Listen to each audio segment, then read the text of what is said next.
with that, I guess we'll just go ahead and dive right in unless anyone's like walking in right now. Just 5 minutes? Yes, I did. I was very excited. I believe so. We have 2, 4, 6, 7. How many people do we have altogether on our list? Julia? Okay, we'll do that. We got 8 here. Yeah. I think that's 4.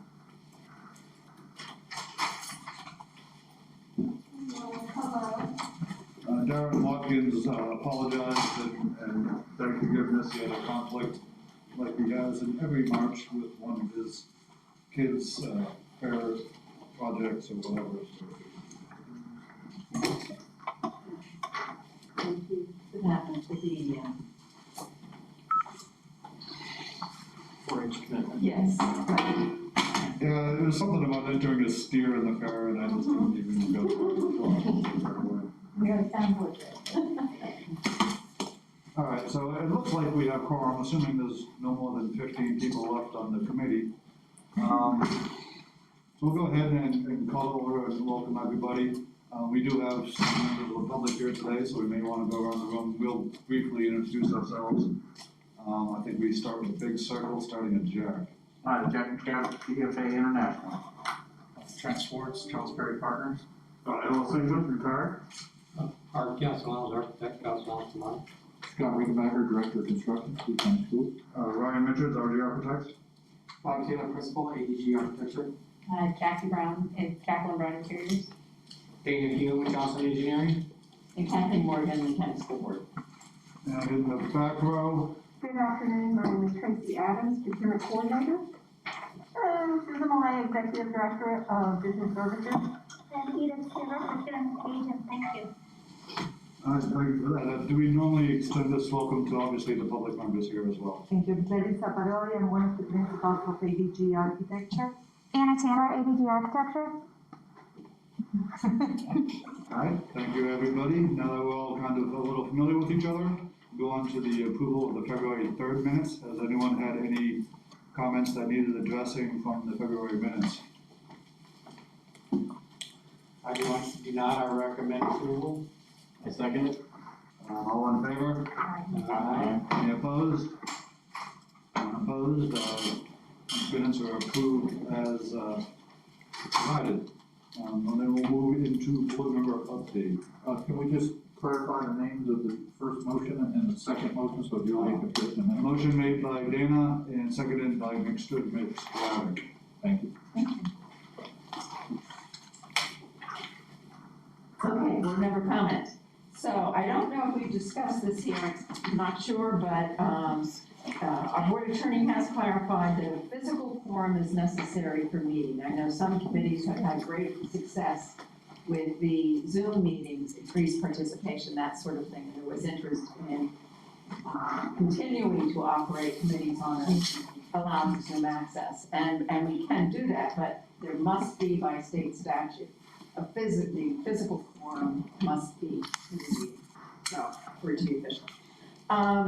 At our last board meeting, we had an update on the diversity study that the board has asked the Brian Williams, our chief legal counsel, to undertake. And so I'm just going to read you the recommendations and considerations that might come out of this study.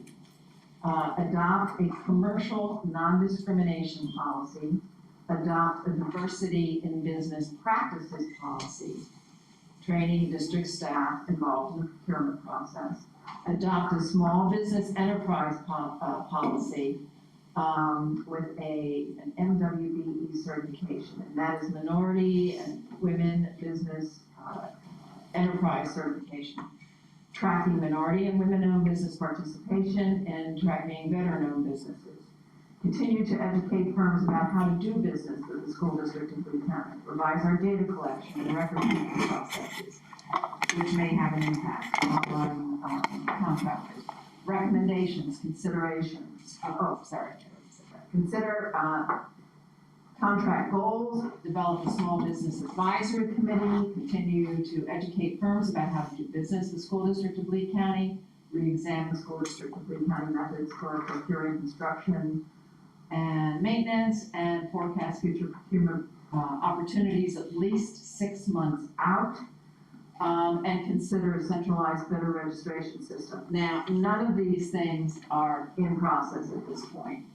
These are the kinds of things that we would anticipate having to take on at some point based on what recommendations or what work is done on this diversity study. So just wanted to keep you appraised that that is, the board is interested in making certain that we are providing opportunities for everybody who wants to do business with the district to do business with the district. And essentially, that's what we have all been talking about the last few months in our meetings. How do we make it more accessible, more transparent, et cetera? So, any questions about that? I have one. Is there any discussion on what the next step would be after the recommendation? Well, the next step, now that the board has said we're interested in moving forward, Brian Williams will come back to the board with recommendations with respect to policies that we can implement today, like commercial non-discrimination, business practices, et cetera. Also, he will come back with an estimate about what the cost will be of undergoing this study. And it is estimated it will take about 18 months.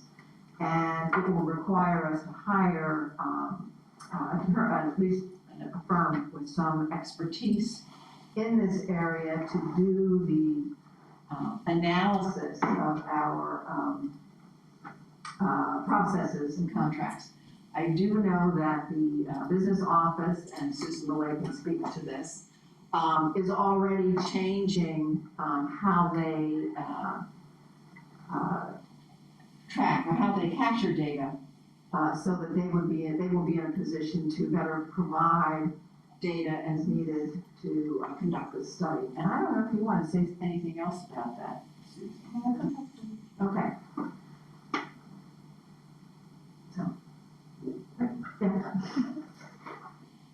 Yeah. No more questions? Here's a copy of Dade County's Community Small Business Practices. Oh, Well, take a look. Take a look, pass it around. yeah, great, thank you. There's a study out on the state of women-owned businesses. In Dade County right now, we're running about probably 45 to 50% women-owned business as contractors. This is according to what's going on over there now. But here's another study that was done showing that only 39% of business in the United States is actually owned by women. So they're considered a minority in some context. That's something that really needs to be addressed. As more and more people become more vocational, realizing there's money in it, the amount of ownership is really changing. Interesting. Okay. Well, if we get to the point where we start talking about a small business advisory committee.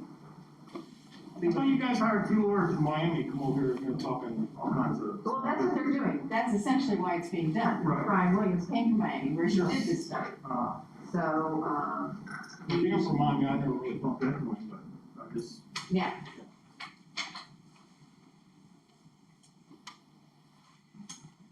That's a good thing, anything that could help, enlighten the process and get us to where we wanna be. I think the key objective in my personal opinion is to try to keep Lee County money in Lee County. Exactly. I just think, if you go to Texas and you talk to anybody out there that's a Texan, they'll tell you that we're not interested in out-of-state companies. Because Texas's money belongs to Texas. I mean, you have to look at how it plays, and my attitude is to have these big companies come in here and take that 3 to 5% profit out of here, it's breaking the place, no offense. And the board is very sensitive to that. We really are. We've really tried to open things up as much as we can and make it easier for small business and contractors to engage with us. Susan Millay has been the primary person responsible for a lot of the changes that have taken place over the last 5 years or so. Yeah, and there's different ways of looking at it, because like in the design committee, engineers, architects, and everybody, we don't have that large corporate presence here. There isn't than HKS coming in from St. Louis and setting up shop. But the construction industry is a little bit different in that regard, you know, people can be headquartered anywhere. And granted, this is not reflective of their work, but it is reflective of where the profits end up. So it's not kind of a one shoe fits all type of problem. Not in that regard, but look at it from my point of view as an engineer. I'm on a job doing a $100 million school. I run into field conditions that are just out of the ordinary. And your ME, they qualify the job, is in St. Louis. What does that do for me? Like, what it does is stops the job, slows the job down, and got cost overruns and everything else. When you have control of your full MEPs, right in-house, right here, it makes the job run, to me, flow that much better because you have them in-house. But when you're away from that, when you guys are away from those type of people, what happens? The process just totally gets muddled. Well, the good news is, in Lee County, we use local vendors, both our designers, our construction managers, our building officials. So they are all local. Yeah, I certainly understand the sentiment there, and it just hasn't really come to pass here, that anyone I know is aware of. Well, the only time that there was an out-of-state entity that came in, it was the construction management firm that built East Lee County High School. At that point in time, there were some objections that we didn't open our market up nationally so we could get competitive bids. They opened it up a little bit, the company came in, they started out great, and at the end of the job, they failed and basically walked away without completing the job. And so obviously that we have never entered into that situation again. All of the architects, construction managers, engineers, MEP firms are all considered local that we engage with. And I assume that you guys would concur with that. Even the larger companies, they have that local office, you know, that staff here. Sure. Sure, and, you know, maybe, a certain percentage of the overhead may end up out of state, especially when it comes to with construction managers. But yeah, in the design community, that's, you know, that hasn't reared its head here, that's to my knowledge anyway. Not from recent history. All right, I think we addressed that. And our next item on the agenda, if I could interrupt real quickly and tack it on to the end of the board member update, because you did mention the videotaping. We got a memo from one of the other committees that had specifically requested to stop the physical videotaping of these meetings and just replace it with audio tape. You know, and they footnoted it like in light of recent events, which makes me feel like I might have missed recent events. What's happening, is because these are public meetings and because they're put on YouTube and so forth, people are taking snippets and taking the statements and creating their own creative videos. I have my own video out there now, I'm very proud of it. Really? Wow, discussion for another time ago.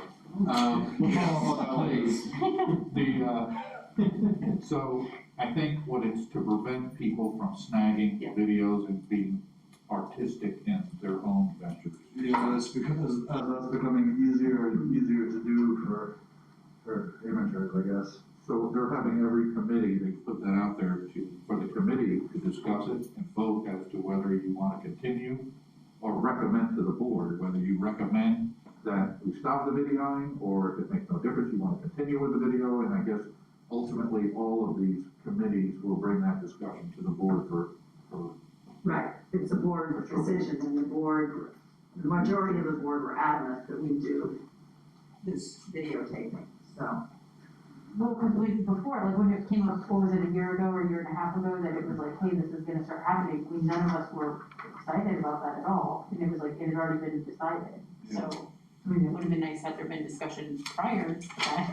And believe me, I hear you. Yeah. We're happy to continue to videotape and just strip the audio for public consumption. I think Sunshine Law would have an issue with that. Yeah. Oh, they do, Yeah. okay. And I think that was the reason for it, I mean, that was what they documented. Yeah, if they actually videotaped it, it may not end up on YouTube, easy pickings, but someone can always, you know, information request it, do the same. So I guess as a recommendation to move forward to the board in consideration with the other committees, I guess we're looking for a vote by you guys as to whether you want to continue with the videotaping as a recommendation, or if you're fine with the way things are, or if you just want the audio only. We have to have something for transparency. Yeah, And ultimately it becomes a board. seems like you don't really care until it's your problem. You know? I don't have problems. And clearly it showed up on Scott, so that, that kind of brings it home a little bit. Now I gotta look for something when I get home. And I do wanna add that one of the arguments against doing it, that it didn't carry, is that it does affect who will volunteer to be on these committees. So when we talk about, the fact that, our committee membership is down, we don't know this, but it may in fact be a factor. People don't wanna be taped and then risk some sort of. Especially anyone that may be running for office in the near future or anything like that, Yeah. you've kind of opened yourself up a little bit. Well, this is your discussion. Is there any other strong feelings, one way or the other? I mean, the only thing is we have to defer to what legally is allowed and not allowed by the state. We can't say we can't do something. I guess the attorneys are the ones looking into that. I mean, if it's an option, yes, it's an option. I guess it would be a definition of the sunshine law. Yeah. No, we are not obligated by law to do it. It is a board decision to do it. So you may go to the board and say that as a committee, you prefer not to have them videotaped because, whatever. So no, this is not in statute. We must meet in the sunshine, but it doesn't have to be videotaped. Frankly, it started out as, the audio started out as having a way to have an accurate record of what transpired in the meeting, no questions. And then. Comes the question of who said it. Exactly. So, and then other people felt that, some board members felt it was essential that we have videotape of people who are participating in the meetings and what they're saying. And that's how this policy came about, so. And I'm sure it makes Ms. Harper's job much easier doing minutes after the fact. Yeah. To be able to put faces to names. Yeah. The history back in the day, and unfortunately it came out of the construction division, is the meeting minutes weren't accurately reflecting the conversations that were had. And so they started over with Canal Street, they installed a camera in all of the CAC meetings from that point forward were videotaped and recorded, so that everyone could see what actually was said and who was saying it, backed up with the obvious hard paper meeting minutes. And it got adopted by the board for all committees, and so hence this question came up. So I guess, really it's your choice if you guys, show a sign of vote of hands, whether you're okay with the status quo, whether you would like a change, and then that recommendation would be brought forward by Ryan to the board with possibly the other boards as well, for a board decision. Well, obviously, I can't speak for everybody, but I don't have an issue with it. I'm not going to be running for any public office. I don't need to worry about what I say or anything else. And so, unless somebody has an issue, then I make a motion that our recommendation to the board is to continue as is, with the videotape and the audio. Second. I mean, I have no problem with it. It was just like when it was presented, it was kind of like, it was a legal reason, not a board reason. So I think that's interesting. So we have a motion and a second. All in favor? Aye. Against? Any opposed? I'm not seeing any strong opposition to video camera. Personally, a little indifferent, but I do like it for the advocacy stake and, Absolutely. Just being able to correctly, and Julia's given me the wiggle, the wiggle, so that means the motion was made by Mr. Hume, and seconded by Mr. Taylor. Thank you. And approved unanimously. So we will recommend the status quo at our next board meeting, and as other committees see fit, they can change their rules accordingly. Our next item on the agenda is public comment, and for that, I believe, Christina. Okay, if you don't mind, I can comment. So I introduce myself today. I'm Teresa Parodi. I'm one of the principals of ADG Architecture. And this is a public meeting. I have access to the public agenda and the attachments to the agenda. And I noticed that you're planning to discuss the RFQ process. And even when the RFQ process these latest have been implemented in 2017, and we think that it's refined and it works a million times better than before, there's always room for improvement, so we have some comments. The besides that, the attachments show information that is trigger certain research in my company, and we found that it's inaccurate. So because this is public record, and we strongly feel that you should have accurate information. So say that, in this attachment that you are showing, it says that this is the list of the RFQs that were put together by the county school district in the last 3 months. And the name of our company, ADG Architecture, has been highlighted, like we won them all, that I wish, but didn't happen. So with the research, and the first research that we did is regarding, we went back 5 years. So we found that in 2015, there were 3 professional RFQs, 2 for continuing contracts and 1 project related. The 3 of them, the company that came first was BSSW Architectural. 2016, there was nothing. 2017, there was 1 professional services project related RFQ.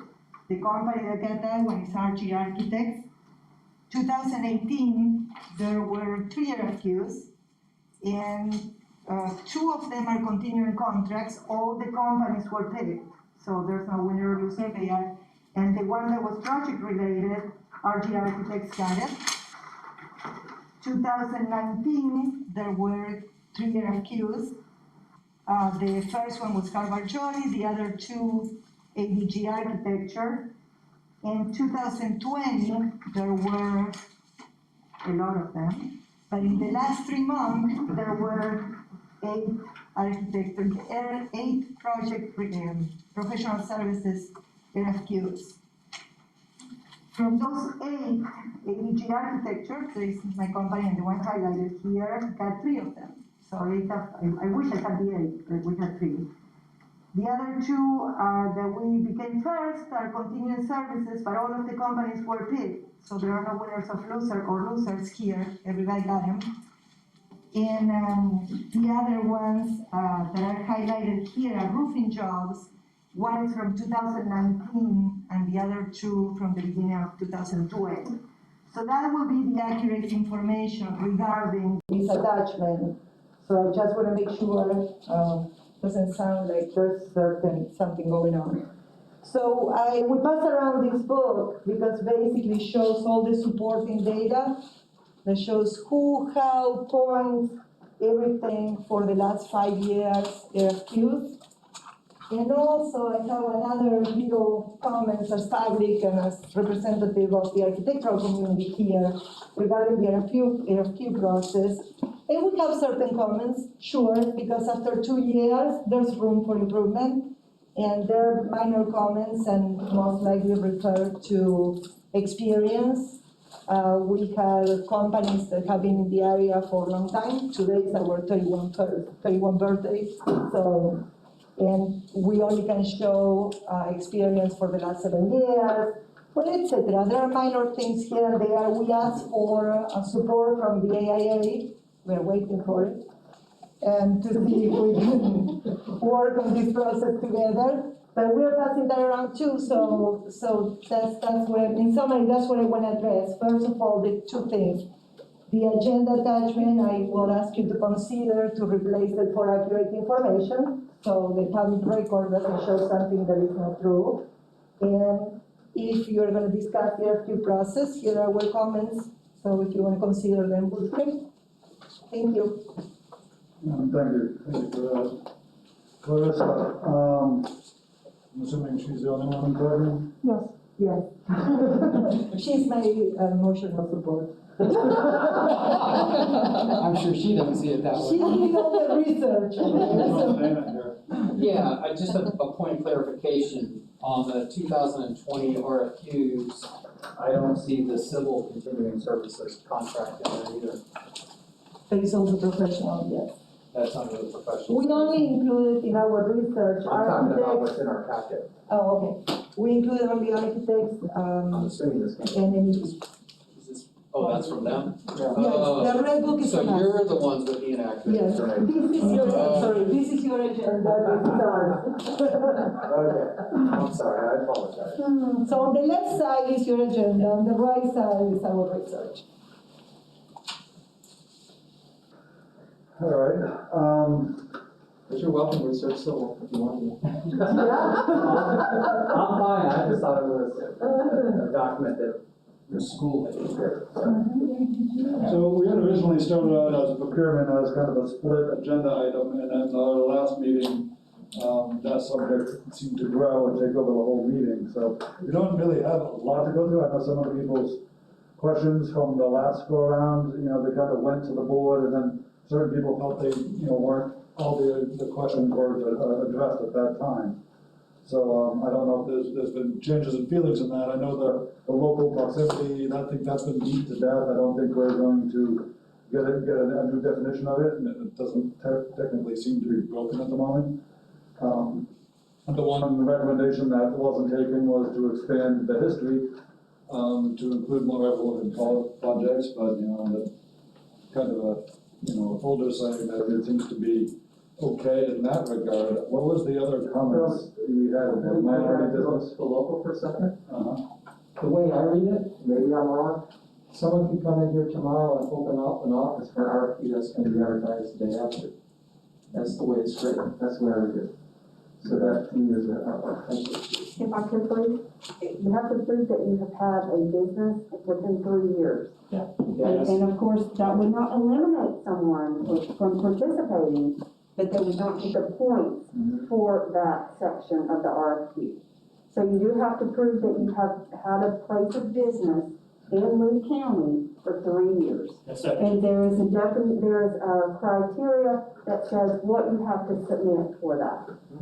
And then there's no real legal way that we know of to stop somebody from setting up a one-man storefront type of shop.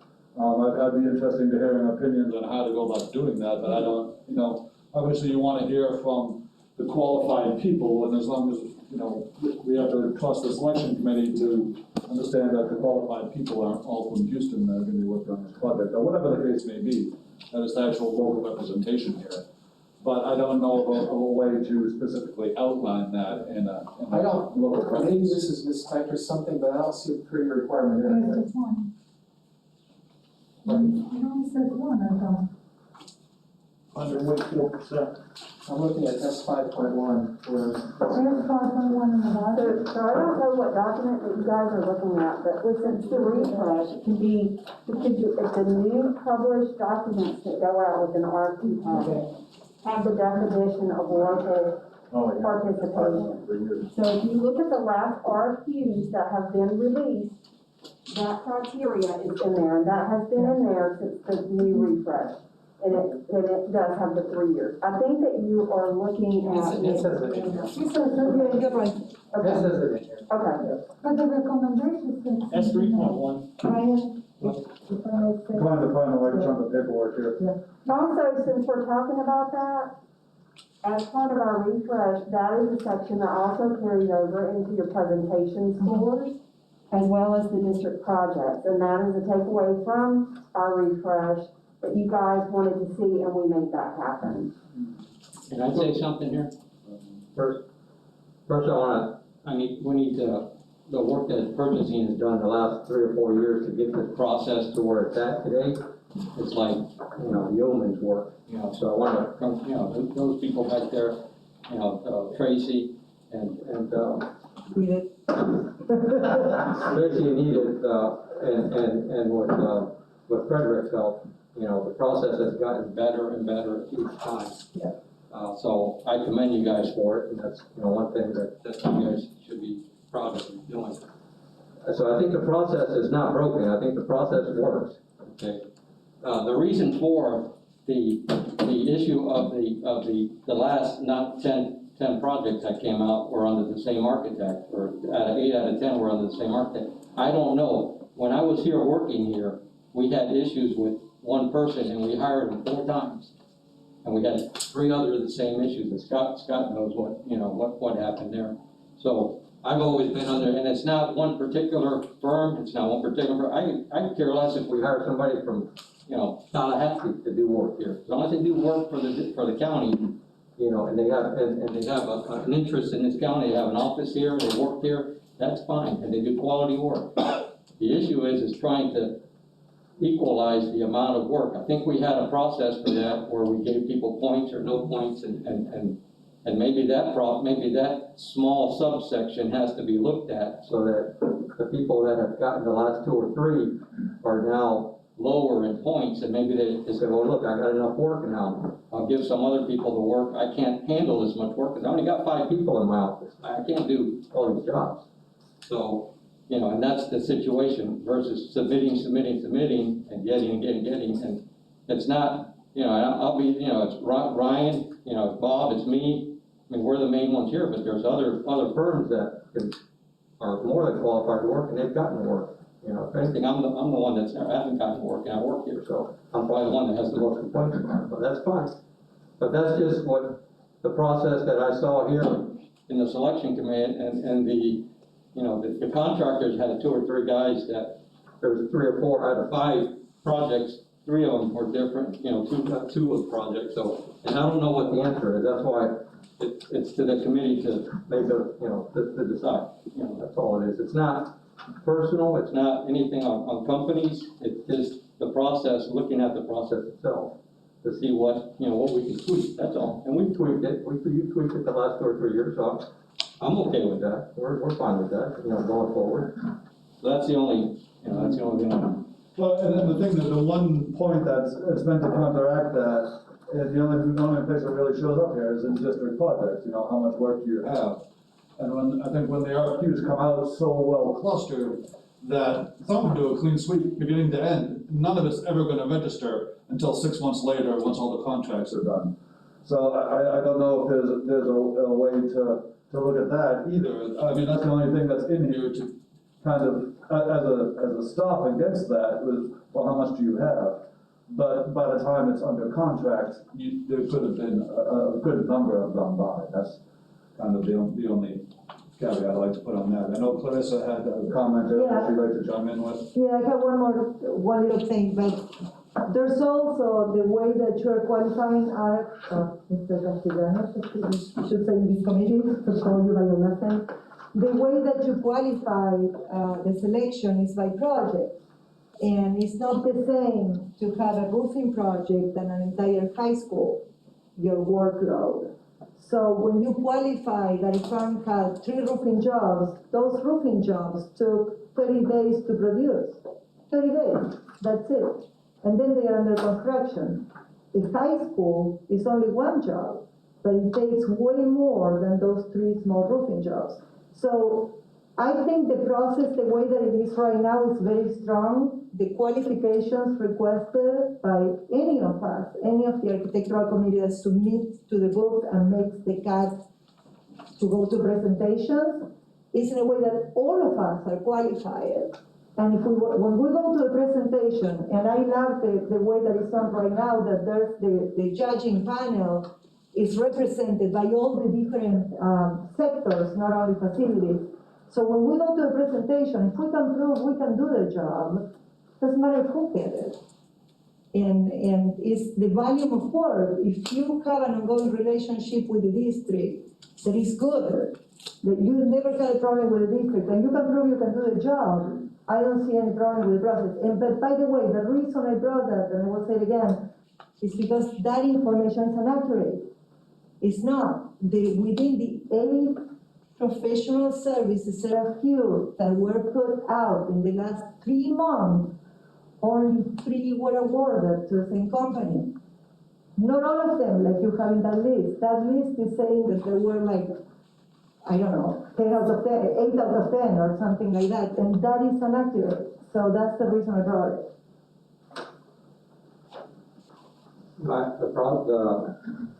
I'm asking not take the architects out of it. I'm asking for the process has to be fair for everybody, architects, contractors, engineers. So we're all in the same situation together. So this is a very common problem that we all have with all of the municipal institutions that we work with, whether it be Lee County, City of Fort Myers, you name them, we have this same challenge with all of them. And it's overcoming the perception of too much workload, not enough workload, and all of that kind of stuff. And it all boils down to your presentations, your books, and how they're submitted. You win some, you lose some.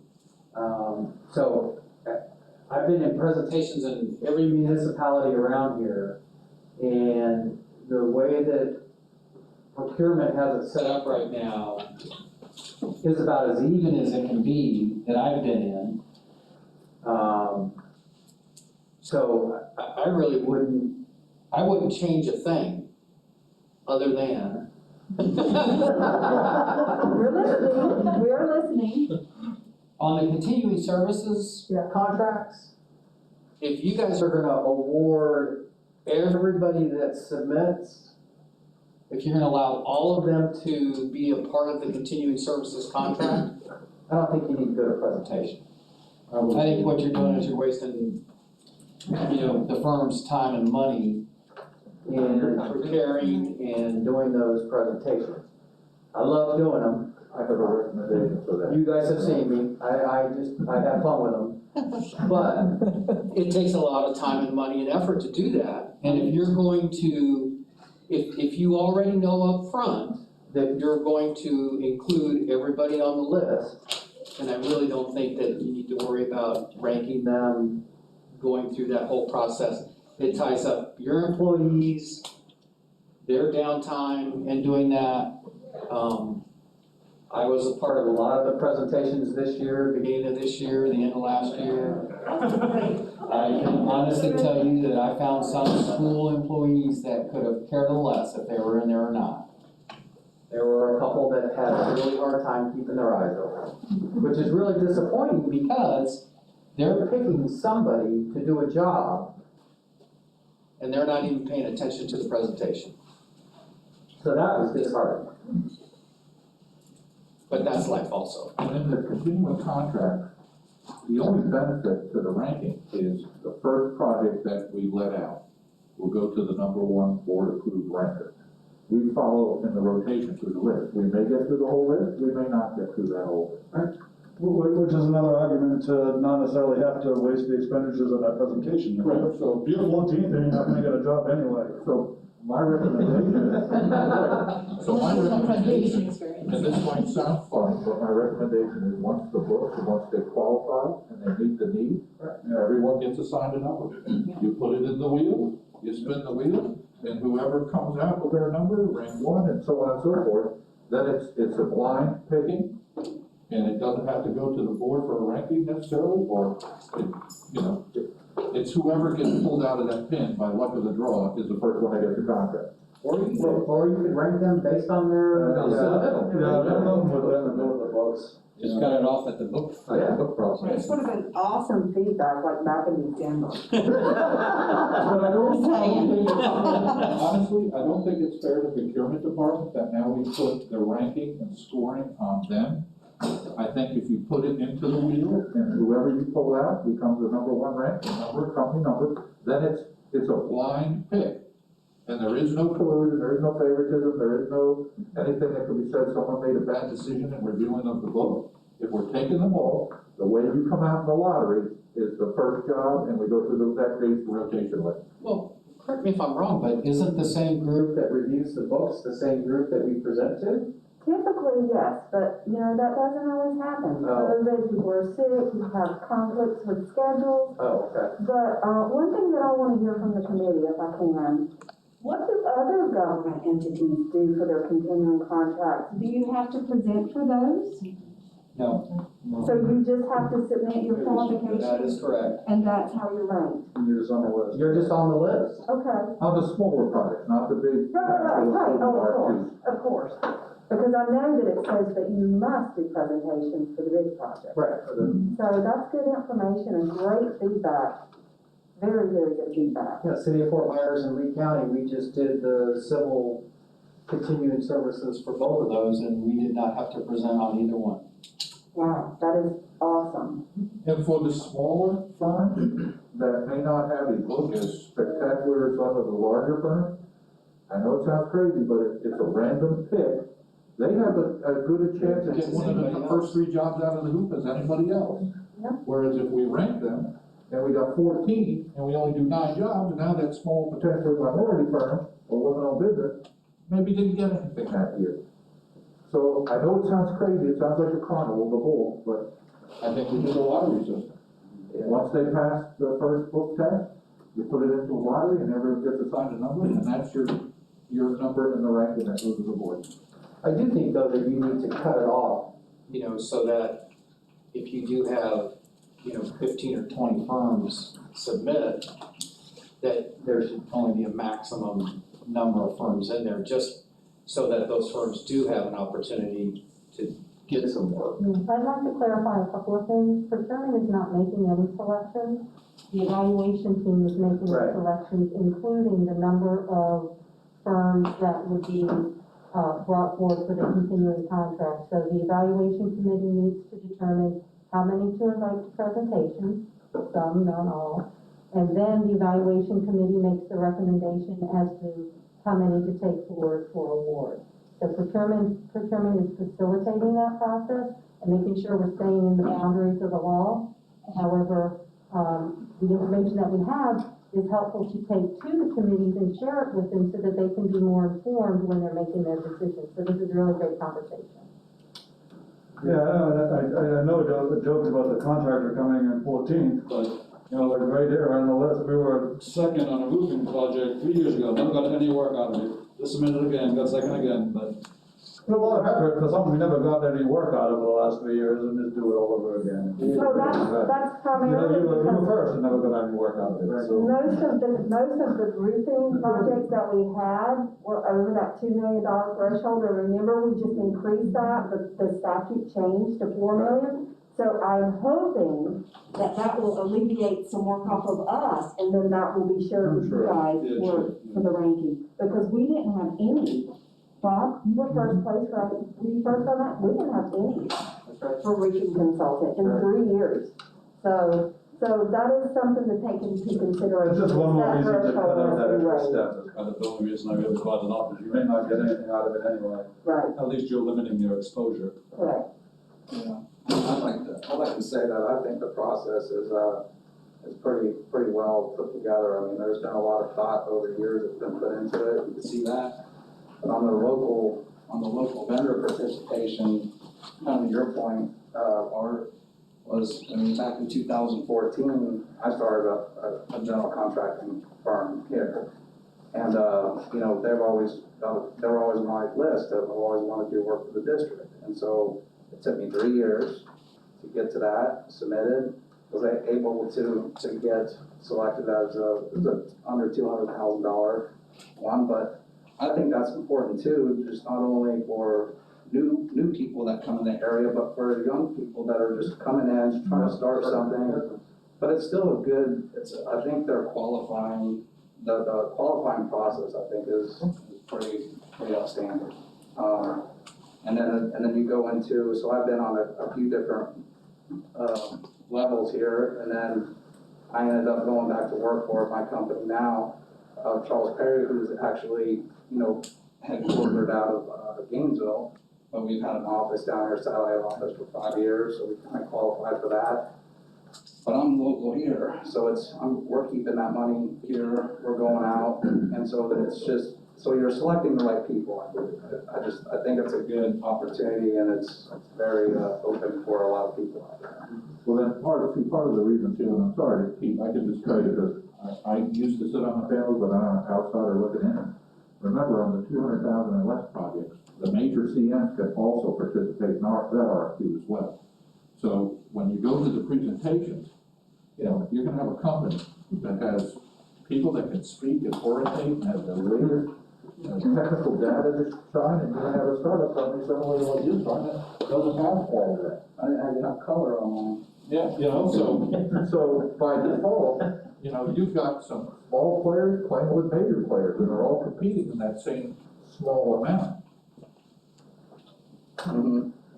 That when people, human nature, when people are voting and scoring presentations, you know, And I do want to clarify one thing also. I know that you had mentioned that everybody would be awarded, and that is not the case this time. And we warned we made the statement in the pre-submission meeting, letting everybody know, put your best foot forward, because in previous years, everyone had been awarded, you know, if they qualify.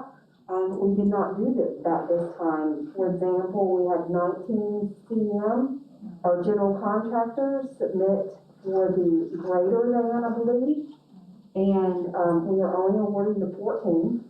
We had 14 submit for the less than 200,000, and we're only awarding to 9. Now, don't take that literal, because it could be, I could have that flipped, Edith. and an interesting comment is one of the vendors who just finished our pre-K at James Stevens, $1.5 million job. He got cut from the list for the next 3 years because he didn't make the muster. So here we just, so, you know, that happens quite a bit. That's what I'm saying. You know, things we need to discuss, because we had a vendor that's done work for the district and did good work. And unfortunately, he didn't make the cut, and he will not be participating in that particular RFP for the next 3 years. Another piece of information for the businesses is that the contracts that are presented are template contracts if there are requests for deviating from them significantly, which would be an advantage to the firm, then typically we would not proceed. So as we go forward with the contract negotiation, the district presents its template, and if significant changes are requested, that can result in termination of negotiations and no award, and that did happen in the last cycle of continuing contracts. And with all that, these are all still pending board approval. So they have not gone to the board yet, but the notice of intent has been released, and that is why I am able to talk about that in this meeting today. So, yeah, I mean, you know, there's always say, oh my God, they took 15 or whatever, but, you know, when you look at the penalty of not being on that list of 3 years of, well, that little segment of market is just, that's a pretty heavy price to pay for smaller guys too. So, I mean, I can appreciate, you know, the list being long enough, but at the same time, you don't wanna spin the wheels for you know, resource, for projects they're not gonna get, so you're trying to walk that line. Yeah, I can tell you that the school district process is, I use their process as a backup when I go to other jurisdictions, because there's a couple jurisdictions in this county that are much more cumbersome. Don't release any information until the board approves it. Don't give you any information, even if you're on the part of the contractors that submitted, until they approve it to the board. So it might be 8 months, 9 months after they kind of sort of, you know, I was part of the selection process, one of my company, one of the 3 or 4, and I had to actually almost hire a counselor to go to that jurisdiction and get from them just the sub-list of the selection, who was selected, because they wouldn't give it to me. You know, so I had to show them that the county is the one that's a lot more progressive than they are. They have to start, you know, doing stuff differently. So, I mean, the process isn't broken. You know, it just needs, it's a good process, tweaked a little bit. All right, and, you know, as far as the recommendations that were made to the board, there was, you know, kind of one item, and I know Clarissa really appreciates, you know, the diversity of the committee members, but in here, it says you're gonna try to make a recommendation to get 50% of facilities and maintenance staff. Seems like we're actually coming up quite short of that. I mean, most of the time, it's 1, maybe 2 people, and the rest is kind of out and around, so there's something else to kind of keep an eye on that. We're falling short of our goal there, I think. I would propose that operations division as a whole would include, for example, the planning department. And so we would consider planning, facilities and maintenance is not the only 2 components, but Yeah, it's just how to really planning, define those departments, yeah, there's a lot to it. planning is within the operations division, plans the projects, budgets the projects, et cetera. So as we look at, you know, that as a whole. So we have we definitely want to continue to hear feedback. We want to take all of that into consideration. And, we've done a little bit of preliminary information just based on the information that was received. And so we could either share a little bit of that now, or we could come at another time, and do that whichever the committee prefers. All right. I think we need to give them time to, I'm sorry? we need to give the purchasing or the department time, let them, whatever they invite them here, so they. Oh, okay, yeah, my apologies, I didn't know if you had something for us, or it was just kind of a call for feedback from the last presentation. I know it was a few months ago, and then we skipped a couple months, so. Well, the first thing we wanted to do is listen. We need to make sure that we continually hear from you and from the community at large, and I think that we, in the past years, have demonstrated our great efforts to do that. So, looking back over the past couple of years, we've been at this committee 3 times requesting this committee's recommendation on changes to what we call RFQ 2.0. So Tracy and I developed RFQ 1.0 in 2016, and it rolled out in 2017. You never get anything right the first time, right? 100% right, and there's always process improvement. So we came back to this committee 3 times and asked for some consensus on things that wanted to be taken forward. And we've then had a virtual discussion with not only this community, but the vendor community at large. Took all that input, then we had a follow-up presentation July 1st of 2020 and presented the recommendations we would take to the board. So I think we had at least 4 discussions of RFQ 2.0, and we presented the changes that we could make and what we couldn't make, and explained why we couldn't make the ones. And so this is, we are now continuing to gather for RFQ 3.0, right? So with the questions that arose, one of the things we looked at quickly is there anything funny going on here with all of these awards? So, the first thing is that the time period was pretty darn skinny, 3 months, right? So the good news is, thank goodness for the sales tax.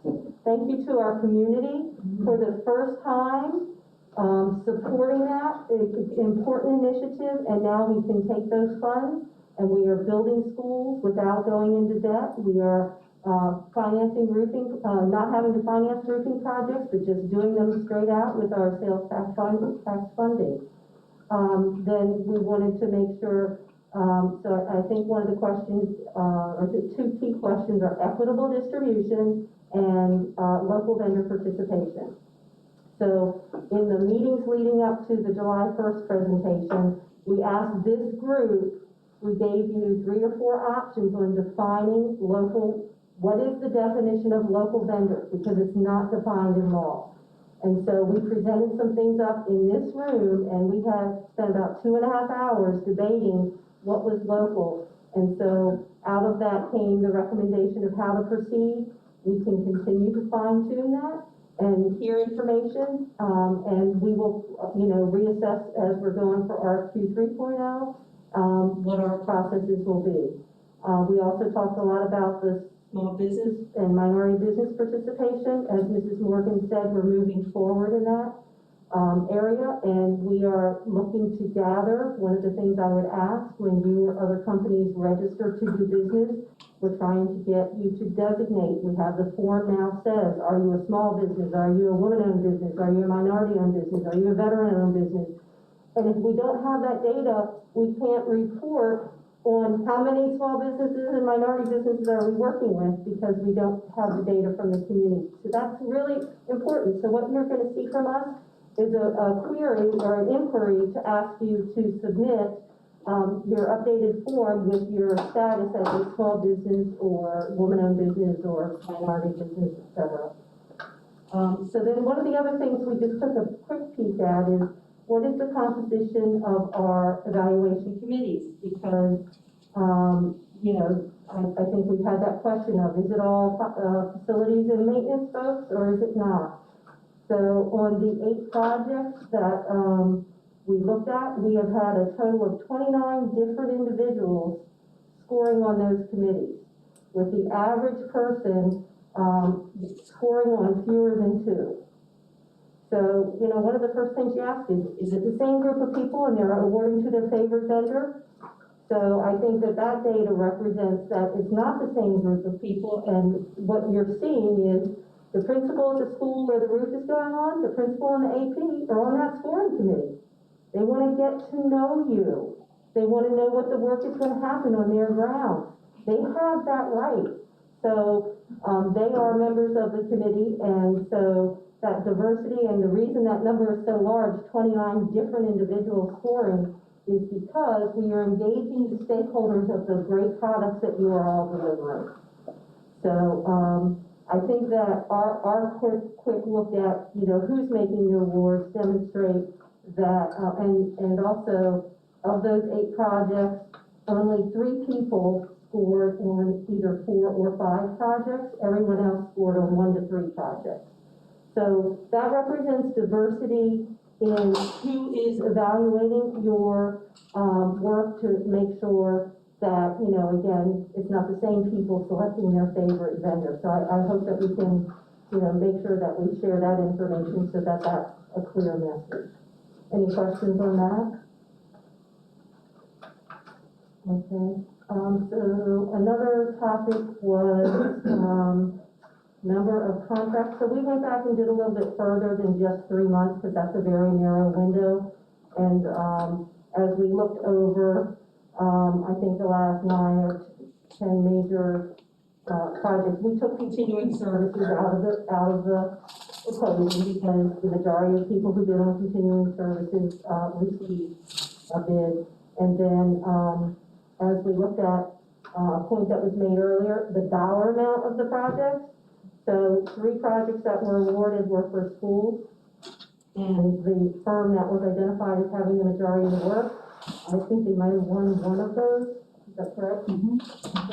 And then one firm won a high school or a combination school, another school, so another firm won. So if you take the big 3 projects that we did, they were awarded off to 3 different vendors.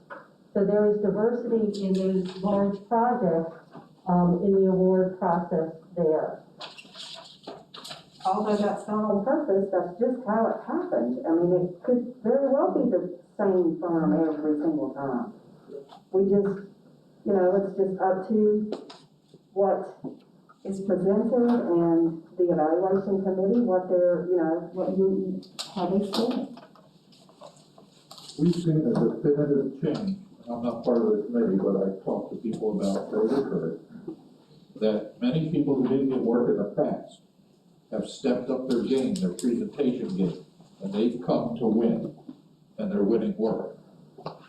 So this is about, and it's obvious, it's competitive, people are being creative, and they're attempting these presentations to win the work. And if everybody comes with that mindset, then it should be a very fair competition.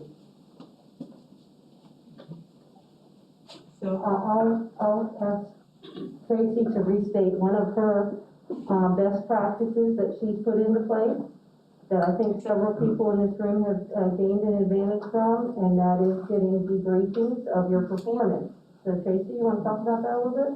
I am open and willing to talk to anybody about how they can improve. I cannot talk to you about anything that is currently not going to the board for award, but once a notice of intent is published, I am happy you can schedule a meeting with me, and keep in mind I'm busy, but I will get you on my schedule and I will get you in and we will lay it all on the line, and it's painful, I know, but I think that most walk away with a very reality check of what's going on and what the committee's looking for. So I just, nothing, Edith and I really like to call or for somebody to schedule a debrief, and then we get to watch them actually take what they learn. It's almost like being a teacher. They take what they learn and they put it and they start winning. I mean, that's awesome. And yeah. It's worked really, really well. The only thing I would look at about the debriefing is when you kind of go through the checklist, it may be worth a second look of kind of a quantifying or verification. It seems like sometimes some committee members have trouble finding some things. So when a 0 pops up, just take another look, question it, make sure it's actually missing. It's a little disheartening when you look down the list and you say 10, 8, 8, 10, 0. Couldn't find it. The other 5 people found it just fine. There's only one file. And we took that information and we will definitely do that. Another thing, and because we learned from the debriefs also, we also, well, I'm not gonna share that tip, but we're gonna make some changes and some of the things that we are allowed to change. There's not a lot of things that we can change, but we also learn from that ourselves. And your feedback is invaluable and we appreciate that. And we definitely will be looking more as they are scoring to question if we see something that is off. Yeah, it's the occasional outliers can really kind of skew things, and then maybe something simple of, you're doing this all digitally, doing it in the wrong file, something, it screams of a viewer problem, not submittal problem. Exactly. Yeah, and you have to remember too that they're humans and they make errors, and we need to be looking. They got a lot to do Looking with at a that little amount of to time. see, and yes, I absolutely. wouldn't, Yes. didn't want their job, so. Oh, me neither. Well, remember too, some of these, depending on how many people are brought back for the presentation and scoring, you get tired. Some of these things are going on 6, 7, 8 hours straight. And just like taking SATs, towards the end, you get tired. They don't say Christmas tree, but they don't do that. But you get tired, and so here you go back to how many do you take back? How many does a committee recommend to take back? I have a quick question so I attended a couple of evaluation meetings and I've never attended one of those before, but so when you say like debriefing, does everybody get a chance to, collaborate and kind of talk things through and ask questions? Because when I was there, what I just witnessed, it was just everybody's on their computers real quiet. So the debriefing that Ryan is speaking is, or that Susan had talked about, is when after everything is said and done, the scores are published, and you would want to know where could you improve? What could you do to improve your scores for the future? Yeah. So what we do is we'll call you in, and as courtesy, we'll provide you the scoring documents. You wouldn't have to make a public records request for that because we have to print them anyway. So we would provide you with your scores, and then we would also email you after the fact the scores of the entire RFQ for that RFQ, so that you can see what did your competition do that you could do in the future, so that you can start getting, the goal, guys, the goal is to get a 10 every single time. And that is what is winning these RFQs. They're blowing it out of the water. They really and truly are. And I just want to say that a debriefing is a meeting request from the vendor to the district. It doesn't happen automatically. And since we've been doing it and talking about it, we're seeing more and more people coming forward. And what we're seeing is the people who come for a debriefing are learning and winning. So a key tip is you need to speak to the audience you're presenting to. You have a principal, you have the project manager from construction, you have the maintenance person who's going to be managing that job, and you might have someone from IT or from business services. And it's your job to speak in a language that every one of those people on that committee can understand. It's your job to explain what you do to a principal, a construction project manager, a finance person, and an IT person. And we talk about that in the debrief too, because that's what the committee is looking for. Okay. I will say since January, we've done 5 debriefings. Two this past week. I have a question. Has anyone else provided the committee in writing any type of recommendations? No one? Not a summary, I don't think we've all agreed on any set of list. Procurement thing? How do we synthesize this down as a solid recommendation? That's a lot of great ideas. I know people are taking notes, but. Yeah, and I think, maybe Ms. Harper's meeting minutes, with just starting point from that, we can kind of pull out some of the recommendations and then make a little bit of a sub-list to potentially vote on, or either we agree with them, or, anyone can have a recommendation, it's just the majority of the committee, to agree and make a motion to make a recommendation for the board of procurement to go ahead and follow that list. Okay. Sounds good. With that, we're about 5 minutes past due, as we did get through the entire agenda. Is there anything else going around the room real quickly for the good of the order? Very much? No. Trans? No. Well, I thought you were quiet today. Yeah. I guess I'll put that sneaking in a little late.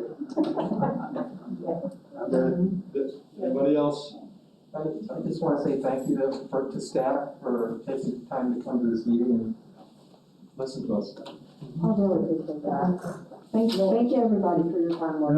Despite all the big, we really appreciate your efforts. Is there a way that we could have, like, her come back with an anonymous bid fail and go over one of these debriefing issues where everybody's sitting? For general. That's, Well, Like, is that an possible? anonymous person? Yeah, just take an anonymous contract without telling us who it was. And I would propose that we could potentially bring, top failures. there you go. This from this bid, this from this Sure. bid, and that way it would be anonymous, but. Like the not top 10? So you couldn't just take Like, ours?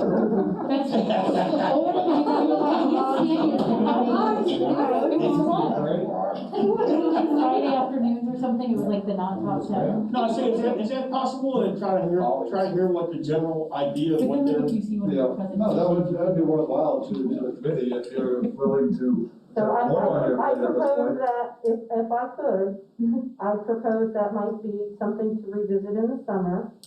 I need to give kudos to Tracy Adams and Edith Stiller, who are in the process of having recently awarded 45 contracts and have 17 more on the horizon, and this has been in less than 6 months. So those sales tax dollars are rushing in. We're trying to get the projects awarded as quick as we can. Just because you've submitted your bid, well, guess what? These ladies now are working on the contracts. 45 contracts right now, 17 coming. And so we are greatly appreciative of all the work that's been done, and we ask for your patience as we go through the next stages, which will be contract renewal. And the best thing you could do is rubber stamp that template contract from the district, so we don't involve your attorneys and our attorneys, and we get to the work faster. Fair enough. With that, could we see a motion for adjournment? Motion made by Mr. Taylor, seconded by Mr. Goom. All in favor? Aye. Opposed? Not seeing any. I look forward to seeing all of your wonderful faces in April. Except for you guys in the back row.